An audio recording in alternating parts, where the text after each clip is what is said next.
weird, man. They start doing this thing, you know? And Start hanging back like this, and then you get the mega echo. Dude, it's fucking annoying.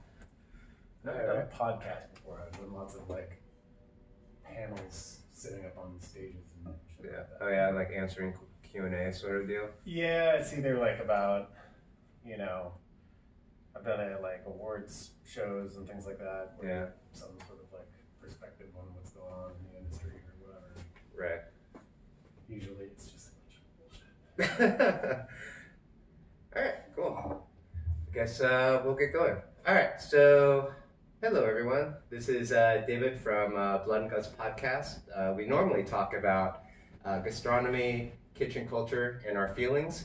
But today I decided to expand our horizons a little bit and talk to creatives and entrepreneurs and people that I find interesting and kind of get their take on their philosophy of life and what their art is. So today's guest is Chris. Hello. Hello. Yeah, so maybe give us a little background into what Chris does. Sure. Yeah, I'm a commercial filmmaker, so I direct commercials is the short answer. I think people there was a time in my life where I tried to explain that a little bit more nuanced, but then people would look at me kind of sideways like a dog, you know. And it's the long and the short of it is I make commercials. But I started out, producing mainly in music videos and independent films in the late 90s, early 2000s, and transitioned into commercials shortly thereafter, and have been working in some facet of the industry, whether it's, production or post-production, visual effects, things like that over the last, 18, 20 years. Oh wow. Yeah. Okay. How did you get into it? Like, were you like in high school and you're just like dropping out of school because you're failing or something like that, and like decided to pursue like art as a? Not quite that dramatic, but yeah. I wanted to make movies as long as I could remember. Really, I think. The earliest thing I can remember wanting to do is being an archaeologist because of Indiana Jones. Really? And then somebody told me. Yeah, I think everyone in our age bracket, it was very influenced by the Indiana Jones phenomenon. Yeah, it was, and then eventually somebody told me that's not what actual archaeology is, and that's just what's in the movies. And since then, I think I wanted to make movies. So, I was kind of thinking that way and obsessed with movies and sort of, plotting out little things, and I don't know that I was, there's you'll hear a lot of people that have this sort of like idyllic stories of like, oh, I was making movies with my dad's VHS camera thing, and that, not so much. I mean, a little bit later in high school and whatnot, but I was pretty much tunnel vision from, 9 years old or something like that. Really? And so, nice. Yeah. Was there a type of movie that, if you were influenced by Indiana Jones, were you thinking like the action adventure sort of storylines that you want to tell? I mean, that evolved as I got older. Right. You know what I mean? So when I was younger, I think I was attracted to those movies. I mean, movies that had a big influence on me when I was a kid were, Spielberg type stuff, Jurassic Park, things like that. But then when I'm an 80s kind of child, 90s, teenager. And so, I, as a teenager, think Quentin Tarantino and the whole 90s independent film boom. And, I started looking heavily into foreign film and things like that. And so really from like probably, 14, 15, I started, seeing a lot of different types of films. Right. My older sister is an actress, and she introduced a lot of things to me. And so, cool. Have you guys ever collabed on anything? We haven't. We've talked about it, but that's tricky. Like, how's that? I don't know. Like a film set, I don't know anything about the film industry to begin with. So. Yeah, it's sort of like. A film set is like very kind of like exposing in a lot of ways. You know what I mean? Like you're standing in a room and sort of like explaining to a lot of people what you want something to be. You know what I mean? Without anybody, and you have all these sort of tools and things to try to visualize that, but you're working with a lot of different people. Sometimes commercial sets can be anywhere from like 50 to 70 people. Jeez, where everybody has to kind of work. Towards a certain vision, and you have to sort of like orchestrate that in a way. Wow. So to do that requires sort of like a blind confidence a little bit, what I mean? Yeah, for sure. I have a team of people that I work a lot with, so Right. there's a lot of consistency, and Right. I think my best work happens when there's a lot of familiarity on set, and people are sort of used to me and I'm used to them, and Right. like a shorthand and all that kind of Right. stuff. But as soon as you like, Well, you start bringing it outside. well, like, or somebody that knows you on a more like on a much deeper level, Oh, you know I what I see. mean? Like I I've see thought what you're about saying, yeah. putting my kids in things at times. Right. You know what right. I mean? You know, like my 11-year-old daughter is super interested in acting and theater and all these sorts of things, and you know, she did sort of cameo in one thing once, and that was a very small sort of shoot, and like even that, I was just sort of like, I Really? was more nervous for that setup than I think I ever have been for anything ever. Like, you know. What was this for? Was it like for soap or something? No, it was actually for the. It was a PSA I did for the Supersonics earlier this year. Oh shit! Yeah. Yeah, I've been checking out your Instagram. I saw the video. That was you, thanks. huh? Yeah, that was good, man. Yeah, That's like totally pulled at the heartstrings Yes. a little bit, man. Yes, growing up a Sonics fan. Yeah. Did you really? No, I mean I grew up a Warriors fan, and then Yeah. you know, but in the mid '90s, like, you know, the Warriors were awful, and Latrell Right. Sprewell was choking out PJ. Oh, and, like, geez, you know, I remember but Gary Payton that. was from Oakland, so like. Right. So you had a connection Yes. to the team. Yeah. But exactly. yeah, I love that Sonic team, man. Like I was trying to think about that team as I was walking down here to do this interview, and I was like, I remember that what was it, the '94 team, '95 team or whatever, with Kemp, Payton, Big Smooth Perkins, Detlef Shrimp, Yep. McMillan, Yep. and like they all had their individual like superpowers. Yep. It was really weird. It was like because like nowadays it's like I watch the NBA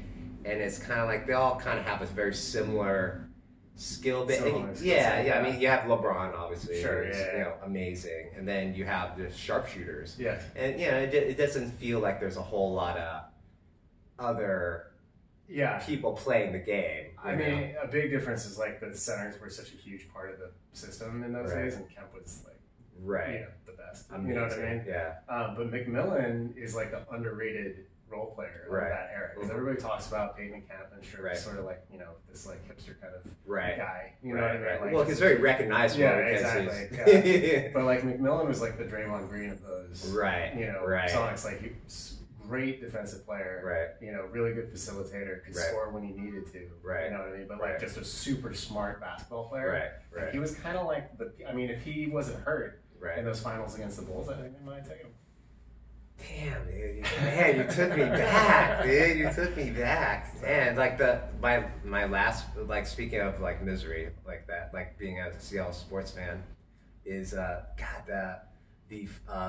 first round against the Nuggets, in what '96 or something like that, and Mutombo. Like that image of Mutombo laying on our floor, cradling that ball, Yep. crying and shit. It was just I think that burned was, in my memory. yeah, 95 maybe. Or Yeah, the something year like that. I before remember I they was made in the high finals. school. Yeah. Yeah, I remember I was in high school. I remember watching that, and I was Yeah. just like, oh, but you know, it's funny too because like I actually really appreciate Mutombo because he brings a lot of philanthropy to Oh, yeah. where he's from. Yeah. Like he's really politically active and all that stuff. You know, but like whenever I see him like at, you know, whatever, so some speech or whatever, and he's like giving something, I'm like, you motherfucker, Yeah, you I mean, son of a bitch. I feel the same way about LeBron James. You know, Oh, what I mean? really? Like Yeah, he's yeah. an incredible human. Right. You know what I mean? Like Sure. the things that he's doing in life are, you know, Right. to be commended. Like Right. up and down. I see him and I just Yeah, I it's hate him. crazy. You know what I mean? Like, Yeah. and everybody talks about the chase down block and Iggy and everything, and I'm just, Right. you know, Well, I mean, you you know. guys did win 2 championships over it. What, 2, 3? we have won 3. 3, yeah. We won in The last 2 against 2015. him, right? But The- he won one. we Right. beat the Cavs in 2015, and then Right. they beat us in 2016. Right. That was the 73 win season, and then we won the last 2. So they played Right. 4 in a row. Yeah, I know, right? Yeah. Yeah, I mean, I would imagine as a Warriors fan, I would be like, well, after the second one, it'd be kind of like, okay, It gets water under the bridge. now, Yeah, you know. I mean, it gets a little. I don't want to say. I mean, I feel incredibly lucky. Like growing up as a 40, I'm a 49ers fan also. Yeah, I can and see your yeah, fucking exactly. thing. It's disgusting. But you know, that was so they won a lot when I was a kid. Mm. So I definitely took that for granted. Right, so you had know, the Montana and Montana Young. Rice and Steve Young and Right, all right. that, like up through even through the Jeff Garcia, Terrell Owens kind of Yeah. years. You know what I mean? They didn't win the Super Bowl, but they were winning teams. You know. Right. But the Giants, San Francisco Giants, like they didn't win. They lost the '89 World Series. They hadn't won since 1954. You know what I mean? So like, until a few years ago, the Warriors never won anything. Yeah, the Warriors. I mean, they were awful. The Warriors were definitely one of those teams. I think that's funny that like we, I mean, as a Seattle sports fan, we have a very similar thing. You know, like the Seahawks were awful. Yeah. Just awful until like 2004. Right. You know, you got the Hasselbeck, Sean Alexander years.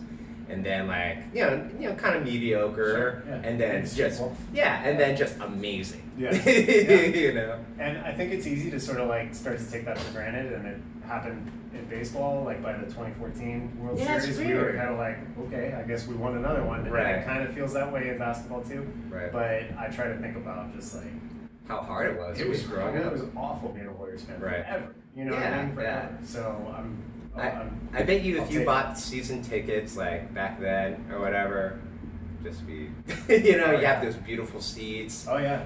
Wherever they still sold out. I mean, Oracle's like been the best place to play. Right. I mean, for years. But anyway. Yeah. Anyway. This isn't a sports podcast. Okay, you went to? Did you go to school to become a filmmaker, or did you just kind of get a job and then start from scratch, sort of thing? Yeah, a little bit of both. So I started getting into things in high school, and then I did set out to go to school for filmmaking and started that a bit, and at the same time was starting to work a bit in the industry through some people that I knew who were starting to be successful, and so I essentially dropped out, just didn't want to go into huge debt to do a thing that I was already basically doing, you know what I mean? Right. And so... Man, that's so similar to like the cooking world. It's so weird, yeah. Keep going, but I'll your job, right? Yeah. You know what I mean? Yeah, exactly. It was, my buddy Kalen, who we normally do the podcast with, couldn't make it. He went to school for culinary and came out the other end like in some pretty massive debt. Yeah. And so it kind of dictated the type of jobs that he took. Right. Or have been taking and stuff like that. And so I'm assuming that's very, very similar to the filmmaking world. I mean, I could deep dive on higher education pretty easily. My thing, I think vocational schools have value, right? Like, because there's a thing, I didn't go to culinary school, so I don't know, but I imagine that there's a lot of ways in which that can go for somebody, you know what I mean? Depending on sort of what they value and what they put into it, what they take out of it, all that kind of stuff. But I mean, with film, there are some, and there's art schools, but they're extraordinarily expensive. Yeah, you know what I mean? Yeah, like you're gonna go, like you were saying, it goes into enormous debt. Right. But a lot of film schools are still four-year colleges, and so there's this sort of all the undergraduate stuff that you have to do, and that takes up a lot of time. And really? It's like I didn't need to take a statistics class to like figure out how to make a movie. Right. You know what I mean? Right. And I learned, there's a lot of like theoretical stuff that you talk about. It really isn't until you get, at least where I was and what was sort of happening back then. It wasn't until you get into kind of upperclassmen level where you actually start making things. Right. And that's really the value of film school, is like being able to make short films. Practice. Practice it. Yeah. But if you can make your way onto a set, right. You know what I mean? Which it's really not that hard to do. I mean, or at least it wasn't for me. Right. For a variety of reasons, but then I think that there's just a lot more practical knowledge that can be right. So even with my kids, it's like if they want to go to college, I'm gonna figure that out. Right. You know what I mean? But I'm not like, you gotta go get a degree. You know what I mean? Like travel the world, figure out what you want to do. And when that gets figured out, you can kind of evaluate what the best process is to learn about that thing. Yeah, that's funny. It's like I've been kind of thinking about that a lot because I'm about to have a kid and all that stuff, and I started thinking about what is our educational system for, if not to just make you fit into a box, Absolutely. right? Yeah. You know, within like a societal structure, right? Right. And so like, I don't know, man, like I find like with culinary school, or I'm assuming film school too, it's like I did, Kaylin did the full ride in school, right? Yeah. I, on the other hand, went to culinary school, and then after about 2 quarters, I got a job at a really, really beautiful restaurant. And Right. the rest was history. And then I started that job, worked that job, tried to do school at the same time, dropped out of school because, you know, it's hard to wake up at, you know, 7 o'clock in the morning and go to bed at, you know, 1 o'clock in the morning, Right. that sort of thing, Yeah. you know. And so ended up dropping out of school, just worked for him. Right. And the rest is history. Right. You know, and like I don't really think I needed to complete the whole vocational No. thing to get, Yeah. you know. But I had to start there, Yes. though, you Yeah, know, totally. for whatever reason. And, you know, so I started there, did that, and then, yeah, chefing for like 15 years. Right. Kind of figured. Yeah, I mean, I think that like there was a time, because there's a lot of, regardless of, you know, whatever business you're going into or Right. vocation or whatever, like there's a lot of, I think there was a time where that path would be frowned upon Mhm. in a way, Yeah. like however common it is. Right. You know what I mean? Right. And I feel like I hope anyway, that we're kind of Getting past like that. getting Right. past that, growing out of that. Yeah. I mean, I don't know if this is true. It's something that I read on the internet, so Mm. take it with a grain of salt. But something about like that the highest like unemployment rate is bachelor degrees. In terms of like school, you know, that like there's a higher employment Right. rate for high school graduates than there is for Really? bachelor degrees. That's interesting. And again, half-assed internet. Shit, Right, You know, right, so I don't right, know, right. like how Accurate it is, but but I do know that a lot of people come out of, you know, they go into debt, they come out of school with like right, a communications degree, right, you know what I mean, or a philosophy degree or something Right. like that, and Right. then they like expect that bachelor's degree is going to get them a job, and it's Right. like not going to, you know, yeah, it doesn't exist, you know. Exactly. So there was a time where you got hired out of those boxes that you were talking Right. about, like Yeah. where you fit into this thing, and it's Right. like, oh, that's a 4-year college guy, and he's, you know, there you go. But that's not the world that we live in anymore. And so, Yeah, I know, right? Yeah. Yeah, But we still, you know, encourage kids to go into massive debt to Right. achieve this thing that Right. doesn't help them. well, it's because it was what's sold to them. You know, Right, it's like exactly. it's sold. Like our educational system is Yeah. sold that it's valuable. Yeah, exactly. You know. Yeah, I mean, I have a BA. I don't. And I don't even fucking use it Yeah, at all. You exactly, know, like exactly. I mean, I got a degree from University of Washington, Right. political science. There you go. And like, well, the idea though was that I was going to go to law school or whatever. Yeah. And I was like, oh, well, I don't have to. You know, it'd be kind of silly to study, you know, English or Right. whatever. I'm not Yeah, going to be yeah. an English teacher. Yeah, but I was like, political science. yeah, political science. I was going to get into that world, Right. and I took a. But as like I think my junior senior year, I started taking like pre-law classes and all that Right. stuff. I'm like, yeah. So I don't that's want to be the- doing. that's But then you're on the balance. path, right? You're on the path. But you're on the path, and you can't really get off the path unless you want to spend another year in school, Exactly. right? Yeah. Which is just sort of, you know, that's kind of the problem. You know, Right. You're asking these 18-year-old kids to like financially commit to, Right. you know, what they're going to do with the rest of their lives. That Right. seems Yeah, I know, for a kind of- lifetime. Yeah. I mean, like not now, like Yeah. I mean, going to school in the '70s, Right. you know, like you might get like what $10,000 in debt. Like Yeah. now it's like you're in the hundreds of thousands Yeah. of dollars. It's It's insane. like Yeah. you're not going to make that money. Like a lot of people aren't going to be able to make that money within almost a lifetime, or like within like 10 years or whatever, Exactly. right? And this Exactly. is ridiculous. I don't know. Anyway, so you got a job at a studio. Is that what you did? So I started out, I was really mostly working in the production department, so producing, you know, or production coordinating, production managing, in the music video kind of World, scene and yeah. world. How did you get into? I mean, did you just like There was see a an friend ad of, of a former stepsister who was starting to direct, you know, Right. music videos, and Yeah. so I got onto as a production coordinator, and then that just sort of, you know, Just snowballed. It just snowballed, yeah. Cool. So I didn't have like a salaried job. You know, Yeah. for Hey, you showed up. you know. Cool. Here's some. Yeah. Yeah, I mean, the you know, kind of film world is very freelance based. You know what I mean? Like you have a day rate and all that kind of stuff. And so Yeah. So I started doing that, and that was in the Bay Area in LA, where I'm from, and then I went to New York to kind of make a short film, and then that translated into me working on a feature as a producer, and then the people that were making that film were kind of starting out, doing some other things, and so I started working with them, and eventually that just kind of transitioned into commercials. Nice. And so after line producing commercials, which is just kind of the kind of lead producer on a commercial project, I did that for a few years, and then eventually a few studios who were more post-production heavy who were getting opportunities to shoot live action asked me if I could kind of take the project the whole way and produce the post side of things.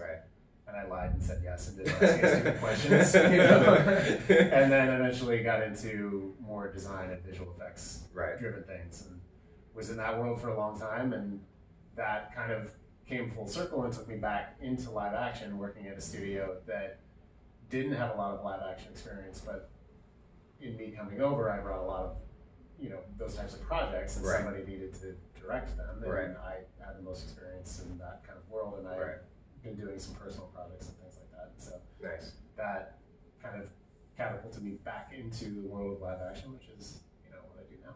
Nice. So yeah, it's rad. Yeah, it's sort of a domino effect of being in the right place at the right time, I suppose, or making the right decisions. Yeah, I mean that's life, man. That's kind of how it goes. Right. Yeah, exactly. Jeez. That's cool. I mean, so do you have your own company out here, or is it you're still freelancing, or you're kind of doing kind of dipping in different avenues? It's a little bit of both, yeah. So, once I had transitioned into post-production or design studios, really, so design means a lot of like motion graphics, but it's really kind of like, agnostic to technique. So it could be like cell animation, it could be 3D, it could be live action, it could be stop motion. So, but it's all through like a design lens. So I started, I became the executive producer of a couple design studios for about 10 years. I was doing that across a couple different studios. And so I didn't own those businesses, but I was more or less running them, in conjunction with ownership. And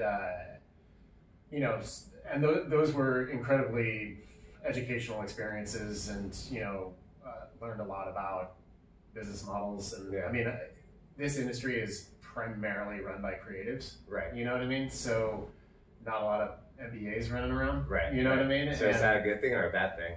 I would say both. I think it's good for culture, it's bad on the P&L. And I think that, and also even just in terms of like growth strategy and like company identity, it's bad. So in my current situation, I am a director on a roster of a production company called Unheard Of, but I'm also the managing director. So I am involved from like an overall strategic standpoint. I'm not super client facing, on the business side of things. We have an executive producer and kind of sales team for that. And they bring you the work. They bring me the work. We represent a roster of directors, and not because not everybody is right for every job, and so we all have a different style, different skill set. So our sales team kind of positions different directors for different types of projects, and if the clients like them, then we usually pitch on it. See if we get it. So I'm involved in sort of like that roster development and the way that we talk about the company, the way that we market the company, the way that our sales team, kind of does all those things. And so it's more of a behind the scenes sort of management, and then working with the owner and the CFO on the financial side of things as well. So cool. Well, I mean, do you, what was I going to ask? It was something pretty cool. Damn. Well, I mean, like, how do you guys have teams? Like you're saying, like you manage like a production team, right? Do you have separate teams, or do you have like a director and then you match them up with a team of people to do something? More the latter. So it is a pretty freelance based thing, and so every time a job comes up, line producers are usually freelance, so that's sort of like the first person you got to put into place. They're sort of like the general, you know what I mean, like, or the foreman, you know what I mean, and the contractor. And then your director of photography and your production designer and your costume designer and everybody that your stylist, everybody that gets involved is typically freelance. And so you have kind of department heads and you staff up jobs based on just like I'm not the right director for every job. They're like a director of photography that I use a lot might not be the right DP for everything, what I mean? So I'm hopefully going to be shooting a job in Vancouver in a couple weeks. I would love to bring this guy that I shoot with all the time, but it's not really his bag, and there's some things that are really important to the client that might not be that we need somebody that's a little more specialized in certain things. So you have to. That's interesting. That's super interesting. I mean, like that's super interesting in that like you're taking creative people and you're meshing them together to have an outcome that is for what the client wants, right? Cohesive. Yeah, cohesive, right? I mean, I can't imagine. I can't imagine when you have people that aren't meshing at all. Oh yeah. Yeah. How's that work? It's always a challenge. I mean, I think that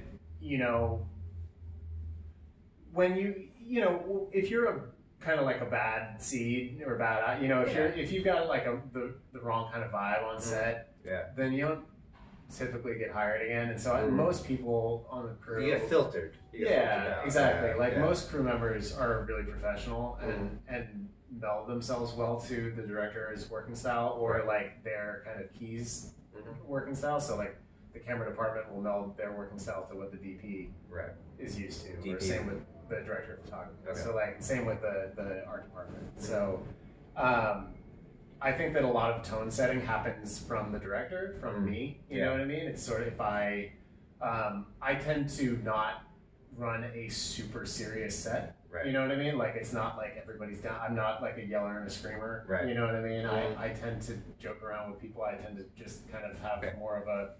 I mean, this is fun. On the best days, there are bad days. Don't get me wrong, just like anything else. But on the best days, this is really fun. And so I try to bring that. And the more that I have familiar people that I've worked a lot with, the more that's able to happen because we all know each other so well. But when it doesn't mesh, it can get really stressful. You know what I mean? And I would imagine like going into a situation that you don't know. Oh yeah. Would be just incredibly stressful. There's a very decent chance that this job I'm shooting, in a couple weeks, knock on wood, I won't have worked with anybody before, and so I don't know anybody. So I'm kind of walking in. Nobody knows me. I actually know the client, so that'll be helpful. But nobody knows me. It'll be the first time for everybody, and that's exciting in a lot of ways. You know what I mean? But it's also a little, intimidating in a lot of ways. Scary. You got to show up and people have to immediately trust you and kind of believe in the thing that you're trying to do. And God, it's so similar to the cooking world too, because like a kitchen is a very similar thing. It's like especially if like say you're a chef at a fine dining restaurant and you lose a sous chef or whatever, and then you end up bring like the people that you have already aren't qualified or whatever, and so you end up having to go through this hiring process, trying to find people that are going to do put their energy and love into the food and all that stuff, but also be creative, but also mesh with everyone. And it's just a very specific. It's super specific with what you're looking for to fit a person into that position. I would imagine that that's very similar to what you guys do. Absolutely. I mean, when you talk about like creative delegation, and like you have to hire you want to allow people to have ownership over things, but in service of the sort of like bigger picture that you have. You know what I mean? Like as a chef or as a director, like you have this sort of like umbrella view of things that is you understand how A and B work together, but also A and Z. You know what I mean? And people that are more in charge of smaller tasks don't really have that perspective. And so when you're talking about somebody like a sous chef or selecting a department head in film, the director of photography or whomever, then you want those people you want to give them ownership. You want them to feel like they can bring their ideas. You want them to feel like they can. You want to have a collaborative environment, express themselves, because that's how people buy in, right? Right. They feel connected to what they're making. Right. And so, keeping that mentality going while also ensuring that things are going the way that they need to for that like overarching vision to come through is a delicate task. And I think in both of our industries, because chefs have a certain reputation to be yellers and screamers, and directors certainly do as well. Like that is often the response. Right. You know what I mean? It's to just hammer it. Oh yeah. Like, whoa, what are you doing? Like, put them through the fire. You know what I mean? And I've worked with directors like that.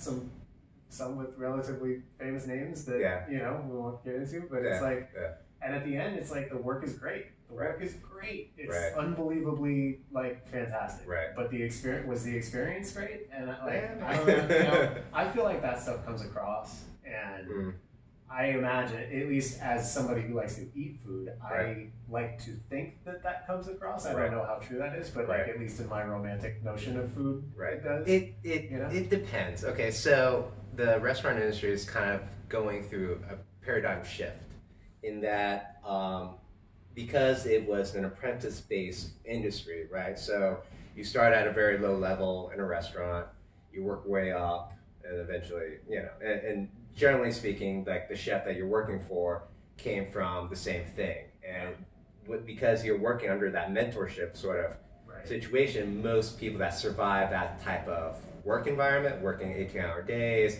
doing menial tasks, getting beat up and yelled at and all that stuff, like tends to harden people pretty, it makes you really tough. It makes you really thick-skinned, being screamed at and all that stuff, right? And so you have this industry where the top people all came from that, and thus they express that into their work environments and all that stuff. So because of the way things are now, and how people are trying to be creative but keep their employees happy, it's shifting away from that top-down sort of yelling, screaming environment. And I don't know. I don't know how it is for the film industry. And like, have you seen any sort of shift, like because of the whole Weinstein and like all that sort of stuff? I mean, like things that like the dirty bags getting exposed. I mean, we went like we had our Batali. You had your Weinstein, right? So I mean, like there's a very I mean, those type of industries. Like kind of have that, right? I mean, I think that the first part of what you were saying, yes, there's a shift in sort of the, I think that there's like the accessibility to making something is much greater now. Like the bar is lower. Equipment is cheaper. You can, light sensors are better. Like you can, I mean, you can make a film on your phone